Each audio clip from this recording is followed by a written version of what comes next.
Assalamu alaikum and welcome to Beneath the Surface.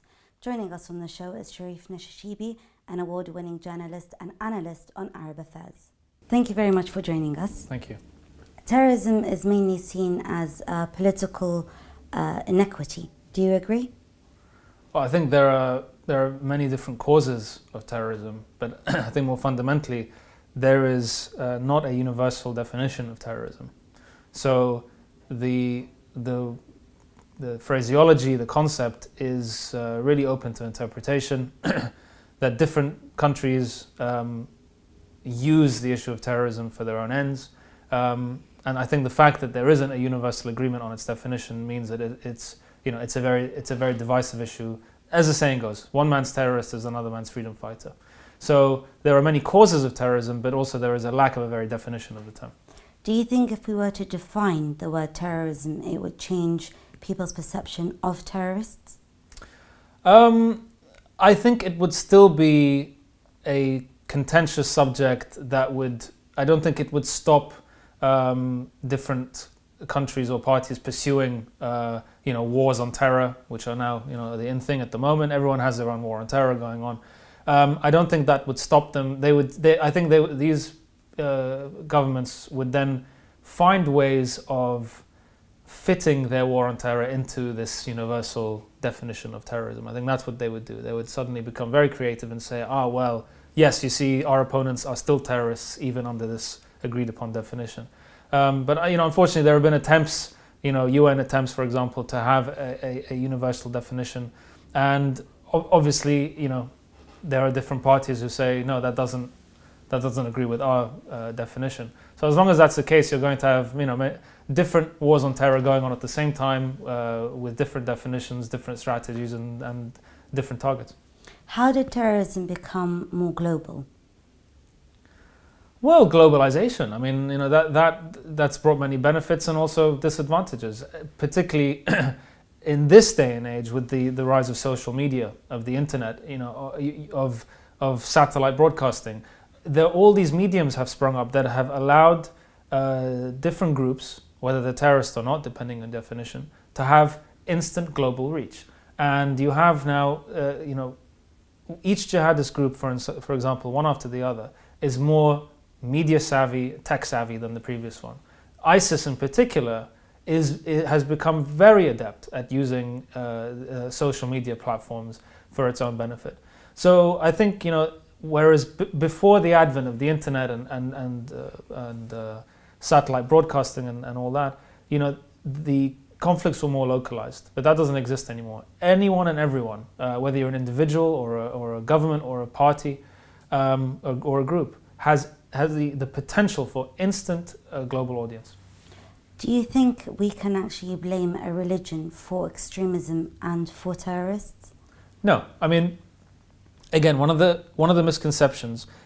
Let's say if you take the definition of terrorism as the targeting of civilians for a political purpose, it is not always the actions of a terrorist will not always be down to religion. I mean, there is religious terrorism, but terrorism is not inherently a religious problem. There can be political factors, economic factors, social factors, and religion can be another factor. But there is no, the problem today is there is too much of a conflation between religion and terrorism, and people immediately assume if there is a mass targeting of civilians that the perpetrators must be driven by religion, and that's not necessarily the case. If you look, for example, there was a study done on the motives for people going to Syria to fight against the regime. The assumption was that this was the main cause was jihadist sentiment, that they were driven by religious motives to go and fight. But actually, most of them were saying that it was images of regime brutality that caused them to fight. It wasn't actually religion. It was that other human beings were being brutalized and they wanted to go and fight. Whether they went to fight, under false perspectives or whether they became disillusioned, that's another thing. But people too quickly assume that violence, firstly, is perpetrated in the name of religion, and then that even people who say that they're committing acts of violence in the name of religion, we shouldn't be too quick to assume that that's the case. These people misrepresent a religion. They don't speak on behalf of them. So we need to step back and stop linking religion with violence. Violence is committed by human beings that interpret or misinterpret various texts to suit their own needs. So when we look at ISIS as a terrorist group, then what do you think they're mainly driven by? Well, they are driven by a very extremist interpretation of what they see their religion to be. But that's this is the issue with all the holy books, is they all have passages, and not just about, if you're talking about violence, but lots of other issues that are interpreted by different people in different ways. So if you have a violent agenda, you will find a passage in any holy book that you'll think backs up what you're doing, and vice versa. So this is the problem. It is that this is all down to interpretation, and people like ISIS have this very specific, very extremist interpretation.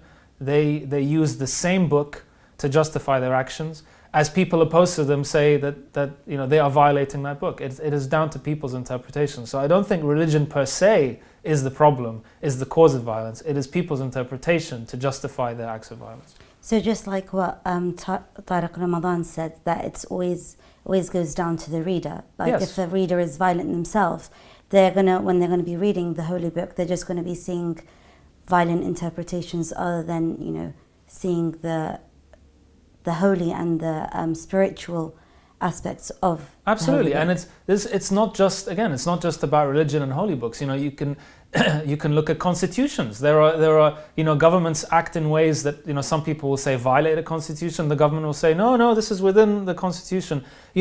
Any text is open to interpretation, not just religious texts. But again, we have this idea now that it is primarily religious books that are the cause of violence and misinterpretation. But any text, can be, you might be 100% sure that a text you read implies this. Someone else will read it and say, no, it implies that.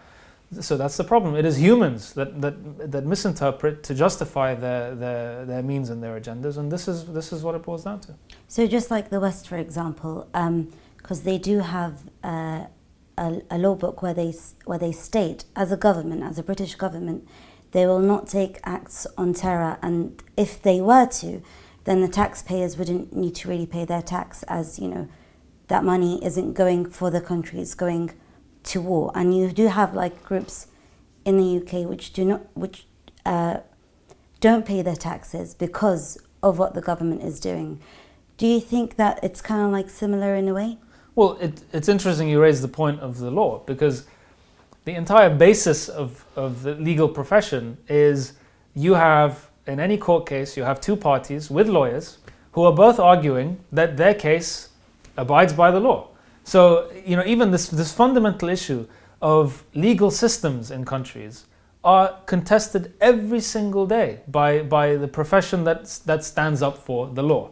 So if you have this commonplace practice of different interpretations of any text, then of course holy books are going to be open to different interpretations. So this is a fundamental problem of there is no text that people will read that will be understood in one way by everybody. That's never going to happen. That wouldn't be the case, but when it comes to violence, especially as in this day and age, it's mainly seen as Muslims are terrorists, and many articles would be either blaming Iran for its revolution or be blaming Saudi Arabia for its Wahhabi mentality and teachings. Do you think these two countries are to blame? There's no one source of blame. I mean, we have a dual problem. We have the misconception that terrorism or violence is somehow specifically a Muslim problem. There is violence, there is extremism in every religion, and people tend to forget this. But the other problem is that many extremist groups, not just Muslim groups but others, when they act, they claim to act on behalf of that religion, because to them that justifies why they're doing it. It's a means of getting support from that community to say, look, we represent you. So as long as that's the case, as long as, for instance, some Muslim extremist group commits an atrocity and says this is in the name of Islam, then non-Muslims will associate Islam eventually with this kind of extremism, which is what is happening at the moment. But this is a problem that exists in every religion. There are extremists in every religion. who claim that they act along the scriptures of that religion. Unfortunately, at the moment, in this day and age, it is now a pervasive idea that Islam equals terrorism. Sadly, it is actually taking place. And even though the terrorists are not actually in the UK, Muslims in the UK are being attacked. Like recently at a protest, while we were, against ISIS, and there were many banners saying that we're against ISIS, we were still attacked, and people thought, and when speaking to them, they actually did say, we thought you were ISIS. Don't you think that, even though the media does play a great role in forming their mentality and their perspective on Muslims, but don't you think that they're knowledgeable enough to distinguish a terrorist from not a terrorist? I don't think you should assume anything. I think because we come from communities that are targeted and that are labeled this way, that we are very sensitive to this issue. But for the average person in this country, why should we assume that they are knowledgeable about that or sensitive about that? Why would they need to be? It's not an issue that affects their daily lives like it affects ours. So under these circumstances, never underestimate the influence that politicians can have, that the media can have on the public, because they're not necessarily going to research themselves and find out about this stuff. It's very easy for them to switch on the TV or open the paper or go on Facebook, and if the messages they receive are constantly implying that for example, that Muslims are somehow inherently violent, that eventually that's going to stick, and they might not necessarily question it unless they're put in a situation where they have to question it. But otherwise, if it doesn't affect them, they'll take whatever message is pervasive and say, well, that must be the case. So what do we need to do in order to kind of like change that mentality and perspective? We have to engage with communities. We have to engage with institutions that influence these communities, the media, politicians, the communities themselves. We have to engage with them. We have to show them that we are normal people, just like all of you. And I think in multicultural societies like Britain's, there is a great potential for that, because we are already in one geographical unit where we all coexist. So that's a possibility. Of course, I've been to countries, for example, where they have some really backward views on Arabs and Muslims, but because they've never interacted with them, they've never had the chance to. That's a different thing. That's going to be much harder to change. But for instance, in countries like England or other countries like the US, there is that potential that we already live among each other. So we shouldn't think that it's a futile exercise to reach out and say, this is who we are, come understand us, let's understand you. People tend to see it very negatively and say there's no point, we are a besieged community. But no, we should go out there and say, we are just like all of you, we can succeed, we can integrate. This has to be done. If we don't do it, no one else is going to do it, and they're going to continue to get this constant message that we have to be viewed with suspicion. That's true, but then when we look at David Cameron's speech a few years ago, and he spoke about multiculturalism failing in the UK, and he mainly focused on the Muslims and how the Muslims are not really doing enough and are not integrating as much as apparently we should. So with that speech, doesn't that also kind of like affect Muslims? Even though like there are many organizations in the UK, Muslim organizations, that try to have dialogue with others, with other Christians, Jews, and other religions as well, and also to show that Muslims are peaceful, because violence isn't actually recommended in our religion. But when we have a politician like that speaking about Muslims negatively, doesn't that also kind of like change or take us back a lot of steps? Well, it makes it harder, of course. But just as you'll have politicians or media figures or institutions who will say these things that make it harder for us, there are also politicians and journalists and community figures who are open to this kind of dialogue. So what we need to do is reach out to everyone, but obviously to be aware of the people we can engage with that will make a difference. Obviously, it will be much harder engaging with UKIP to change their minds, But it shouldn't mean that en masse we think we should not engage at all with politics or with media or with economics institutions. There is no solution in that. I mean, Muslims are a minority in this country. If we disengage completely, we are the losers. Okay, so we have to know that engagement can work. We have to know how to do it, who to engage with best that will achieve results. And that has to be the solution. Just withdrawing among ourselves is not going to be a solution. I mean, we're a minority in this country. If we isolate ourselves, we are the only ones who are going to be isolated. It doesn't affect the other communities. So you recommend us to kind of like speak to as many politicians like our MPs, for example? Yes, of course. Even if look, we're in a democracy. If we're talking about politics, even if a politician doesn't agree, even if he has prejudiced views against Muslims, these people are elected. If an MP is standing in a community in an area with a large Muslim community, whether he wants to or not, he has to consider the views of the communities in which he's representing. So this is the key here, is that we can have an influence, and we can influence people in a democratic system. Similarly with the media, for example. I mean, when I became a journalist, and this was many years ago, but there was this pervasive idea in the Arab community and in the Muslim community that what's the point? They'll eat you alive. You'll never make a difference. It's owned by this and owned by that. And I constantly told them, I was like, have you tried? No. So how can we be so defeatist? We haven't even tried. If I try and I fail, fine, then come out with all your negativity. But we don't even try. We assume that there are interests that are against us, that are too powerful, so we just put our hands in the air and say no. So we join the 1,000,001 Arab bankers, Muslim bankers, engineers, accountants. It's always the same little handful of professions that we are urged to go into that are seen as safe and important. And yet all these other professions are either deemed unworthy or inherently against us, and we don't bother. And that's a real shame, because we can succeed in all these professions, and we're not allowed to by our own communities. They say there's no point.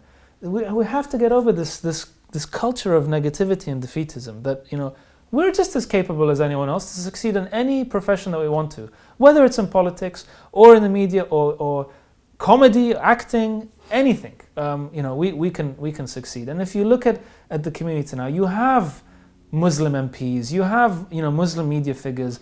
Decades ago, that didn't happen, So there's nothing stopping us from doing it. It just takes time, it takes effort, and that's really the combination. I mean, we're not less capable, so it's just a matter of trying and a matter of time, going up the ladder. And now we see, I mean, there are lots of, I'm talking about journalism because I'm a journalist, but when I wanted to become a journalist, I didn't know that many other Arabs and Muslims who were joining the media in Britain. But that has changed. There are many more of us now, and I'm very proud of them, because I see that they went against the communal tide of saying, you're crazy, be a banker, and we said, no, we want to be a journalist, we want to enter this profession, and they're doing well. So there's nothing stopping us from doing that. So if we're to go in more fields, like as you said, Arabs tend to keep safe and stay as bankers or dentists or doctors, instead of going into other fields such as the media, politics and law. If we were to do that, would that kind of like change the perception of Muslims as violent? Yes. I mean, look, I think fundamentally we should be given the choice. I mean, unfortunately, I see this so many times. Parents exert so much influence on their kids to only entertain the idea of a few professions that they'll allow them into. So I think it ultimately should be down to their choice. And I think once they're given the choice and they explore more professions, and people in other professions see us as colleagues, as fellow human beings, they will naturally, without any active campaign, they will see that they work together with us, that there's no inherent divide between us. Friendships form, collegiate relationships form, all these things. That it happens naturally. It doesn't have to be a specific, profound campaign. It is just a natural progression of societal integration, of integration in the workplace. That will happen naturally. I hope it does. But then when we look at, for example, Arabs or Muslims, when they ask to go into the media, they mainly take the role of the stupid, not stupid, but like the brainwashed kid that wants to go into terrorism, or you've got them actually as terrorists holding the Quran in a plane, for example. So when we say go into the media and go into acting, for example, can they actually do something that would change the Muslim stereotype? Well, of course. I mean, through their own experiences, through their own work, they can challenge these stereotypes from within the community. It is always more effective to challenge, usually more effective to challenge an institution from within. I mean, here a lot of people that I talk to complain about media portrayals of Arabs and Muslims. Fine, I take the criticisms, but they don't try to engage with the media to change those stereotypes. But there are more and more people from our communities that are joining the media, and they're changing the system from within. And that is probably the most effective means of changing it, is that we are from that profession. We're not viewed as some kind of vague outside opponents of the media institution. So of course we are able to change. When I would work in different institutions in the country, in this country, people would, non-Arabs, non-Muslims would come and ask my opinions, my advice, my experiences about these issues that they didn't know very much about. They would be interested to know. If I didn't work there, they would have no one to ask. So it's just a matter of this daily interaction that will naturally lead to people questioning existing stereotypes and prejudices, and that happens naturally. I think that we have to become, there's no contradiction between opposing a system and trying to change the system from within. It doesn't mean that if look, I'm a journalist, I work in this country, I'm part of the media.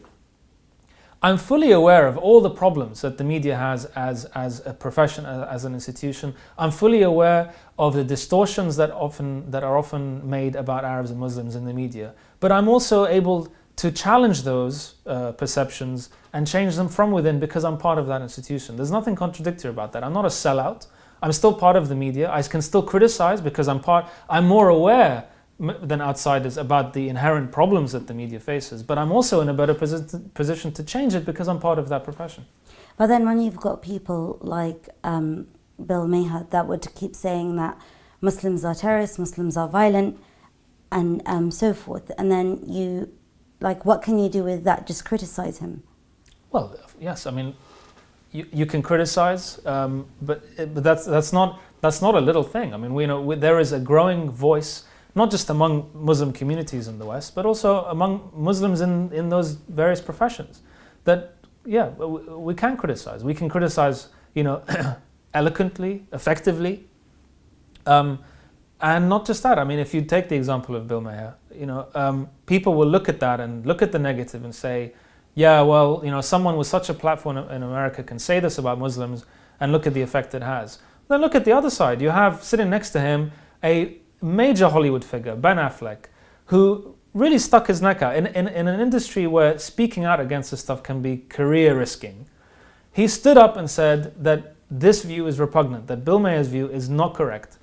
So we have to obviously be aware of the negatives, but look at the positives. Look how things are changing. They might not be changing as much or as quickly as we'd like, but they're changing. And that we have to focus as well on the direction in which things are headed.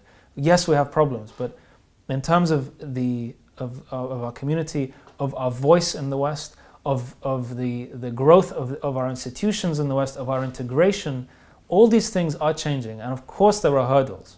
But we are certainly not in a worse position now than we were 20 years ago, for example. So we have to look at the overall picture and find some hope in that. Because if we only look at the negative, then again, the instinctive reaction is to say, oh, it's pointless. Let's just keep among ourselves, and that's no solution. Now, of course, integration is very important, but then because, I looked at it positively to begin with, because, Ben Affleck said amazing things, but then he wasn't the one that was interviewed afterwards. After that, big discussion that took place, you had Bill Maher on many other channels and many other programs being asked what he actually believes, and Ben Affleck was put to the side. So are the other two sitting next to him. But after that whole saga, you had Raza Aslan a very prominent scholar in America, a Muslim, on a lot of these stations, even Fox News, making some of these interviewers look foolish because he was so eloquent and knowledgeable, and it was Bill Mayer's comments that sparked this controversy, that led to spokespeople and scholars and figures like him coming on TV and showing that you know, not just that the people like Bill Mayer are wrong, but that they're foolish. And you know, there are so many examples of, for instance, Fox News interviewers saying the most ridiculous things to people like Reza Aslan, and he's able, in a very calm and eloquent way, to put the message across that what you're saying is not just wrong, but it's silly. So we have to look at it from that point of view.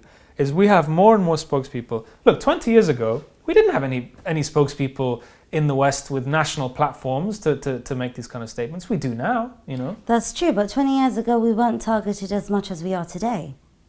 That's fine. That's true. But you know, as much as the threat or the perception of us is pervasive, so is our ability to tackle that.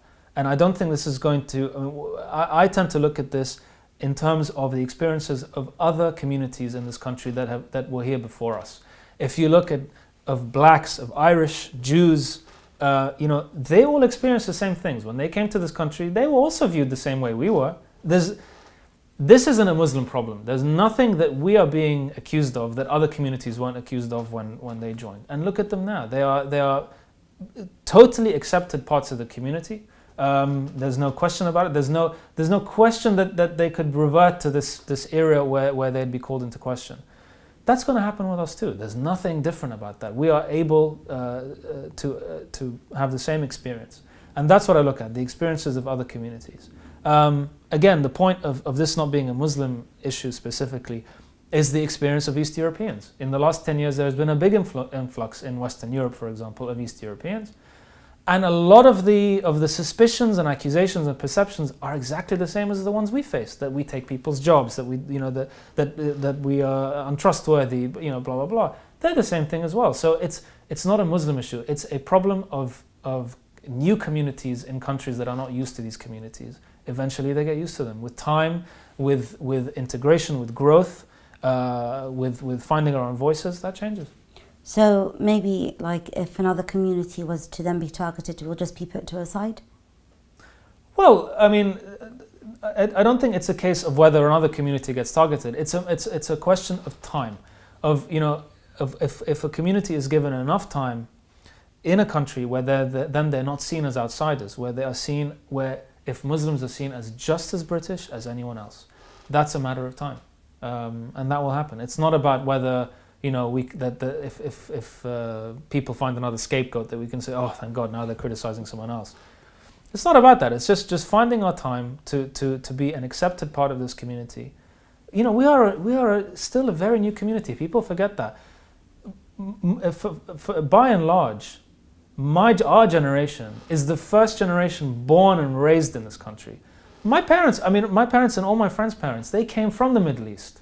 So they were afraid to speak out. They're used to being in an environment where if they open their mouths, you might not see them again. You know.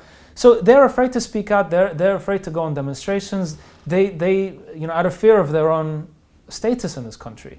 We are citizens in this country. We have the mentality, the mindset, the eloquence, the interaction with the community, that we don't feel outsiders. We are part of this community. So we think nothing of asserting of our rights and our voices. I don't think anything of it, you know, but I understood why my parents' generation did have that fear. So we are the first generation that has this level of assertiveness and comfort and integration in the society. So really, you know, it's a blink of an eye. We're a new community. We have to have time to, you know, our children, our children's children, that's going to you know, they're not going to face the same issues of alienation and discrimination we had. There's no doubt about that. In the West, if we're going to be, like, with time, of course, and generation after generation, the whole stereotype of Muslims may die down. But then if we're going to look at what's taking place around the world and the impact that it does have on the Muslims in the West, do you think that would also change, like, hopefully the situation in the Middle East, does die down and we don't have more terrorists. But if that was to continue and like 2 generations later on, the West was to accept the Muslims and not stereotype them as terrorists, would that kind of like change? Would they still be able to divide, like, oh, they're different type of people, they're not actually Muslims? Yes, I think with time, and we're already seeing this, is that, you know, whatever happens in the Middle East or the Muslim world, you know, it's fine. There are people who still associate that with us living here, but more and more there are people who recognize that there's no linkage. That, you know, we live here. You know, we condemn just as anyone else, you know, acts of violence and atrocities in that region. So people more and more are realizing that you know, we're here and they're there, and what happens there doesn't mean that we support it or that it happens here. Again, it's not dependent. Obviously, we all want to see an improvement in the situation in the Arab and Muslim worlds, but that in itself, our status in the West is not dependent on whether that happens. It's our continued integration in these countries that people will see that whatever happens over there, we're here, and they have nothing to fear from us, and our concerns are their concerns, and that's just a matter of time. Hopefully that would actually be the situation very soon. But then with the attacks that do take place in the West, or like also around the world, like when the British and American journalists were killed by ISIS, everyone, like all the Muslim organization got up and they start writing, you know, letters and apologizing to the families and to the governments, and it's just like, but what about all the other Muslims that were killed? Like, do you think that that is the right way to go by it? Look, I don't think there's necessarily a right or wrong. I mean, personally, I don't feel the need to constantly apologize for the actions of people like ISIS, because they don't represent me. So I don't feel the need to do that. But people, you know, I understand that people want to make their voices heard, want to make their condemnation heard, because they don't want people in the West to think that we might be accepting of what these extremists do. I understand that. So I don't think there's a right or wrong. I think it's a healthy debate. It's a debate that's been going on very much so within the Muslim community and outside it. So there's no right or wrong. I personally don't feel the need that every time this happens I have to stand up and say, believe me, I don't support that. But I understand that certain people, communities might be afraid of that association, and they'll come out and say it. So it's really down to how you feel that the situation should be handled and how it affects you personally. I don't think people should be discouraged. If you want to make your voice heard and say it doesn't represent me, fine. But I also respect someone else who says, well, it doesn't represent me, so I don't have to constantly apologize for it. It's a personal preference. But then, like, thinking about it, wouldn't it be best for an individual or a Muslim, let's say, to, instead of apologize for what ISIS has done, as of course they don't represent them, they would write an article about ISIS and about the brutality it's actually, doing in Syria and in Iraq. Yeah, well, that's happening. I mean, there are many, countless articles by Arabs and Muslims, by people knowledgeable about what ISIS is doing, writing about all aspects of them, and showing people in the West that we have much more to fear from people like ISIS than you do. It's tackling this pervasive myth that ISIS is primarily a threat to the West, and no, ISIS is a threat to everyone in the Middle East. But the point of the matter is that there are countless writers who are from those communities who are explaining the causes, the concerns, the prospects of this issue to people who might not necessarily have been subjected to this kind of very insider viewpoint maybe 10 years ago. Why does the West see ISIS as a threat to them when ISIS is actually in Iraq and Syria? Because, well, again, it's just a generalization, but there's people, a lot of people view ISIS as primarily a threat to the West if they think that what ISIS is doing in the Middle East is somehow accepted by the people of the Middle East. So it's a kind of us and them scenario. Unfortunately, there's not enough of a knowledge among those kind of people to see that actually the biggest threat that ISIS poses is to the people of the region themselves. And again, it is sometimes it suits the agendas of certain politicians and leaders in the West to pursue certain policies under the guise of they're a threat to our way of life. I mean, if you look at Republicans in America, I mean, the way they talk on TV, you would think that ISIS has naval vessels on the shore of America ready to invade. It's rubbish, but it suits them to scare people into pursuing certain policies that they want to pursue. So obviously we have to be aware of the threat level of ISIS, but also be aware of different parties and people using and abusing the perception of that threat to follow their own agendas. Do you think that the West is going to be continuing with this kind of description of Muslims and terrorists?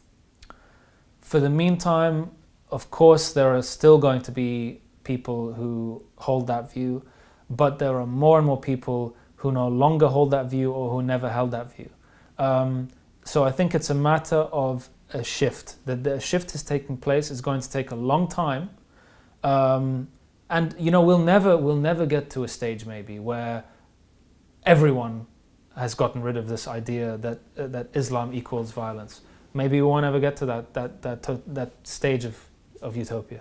But the shift is changing, and we need to focus on that. We need to push that shift forward, and not focus simply on the negative and say that it's futile to try.